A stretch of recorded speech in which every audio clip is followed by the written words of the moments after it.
सरकार आता यामध्ये खेळखंडोबा करते का असं वाटायला लागलं या तपासाचं. कारण की सरकारमधले सत्ताधारी पक्षाचे आमदार सुरेश धस सातत्यानं एक भूमिका मांडत आहेत.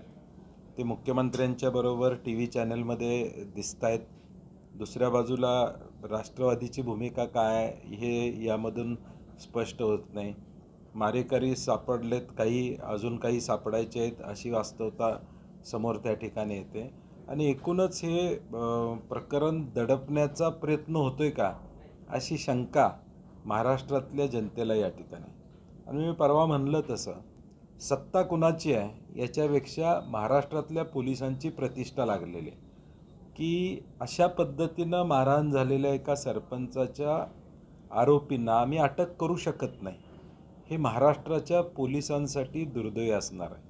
आणि म्हणून मला वाटते पोलिसांनी राजकीय कुठले दबाव असतील तर ते बाजूला ठेवून यामध्ये योग्य ती कारवाई करावी. त्याचबरोबर जी SIT नेमलेली आहे त्या SITतले काही लोक देखील त्यांच्याशी संबंधित आहेत असं चित्र समोर येते. आणि म्हणून मला वाटते पारदर्शकता या सगळ्या प्रकरणाची असावी अशी महाराष्ट्रातल्या सामान्य माणसाची आणि मराठा समाजाची इच्छा आहे. नाही, 26 तारखेला होणार असं म्हणलं. मी म्हणलं झेंडावंदनपुरते पालकमंत्री नसतात, अनेक कामं रखडलेले आहेत.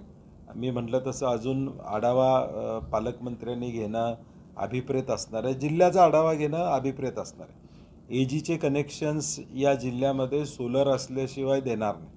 आता या जिल्ह्यातली कोल्हापूर जिल्ह्याची परिस्थिती बघितली तर 94% शेतकरी हा 2 एकराच्या आतला शेतकरी. आता 5 गुंठे जागा त्याला सोलरसाठी या ठिकाणी नदीकाठी मिळणं हे अत्यंत अडचणीचं काम. आणि म्हणून हा विषय महत्त्वाचा आहे.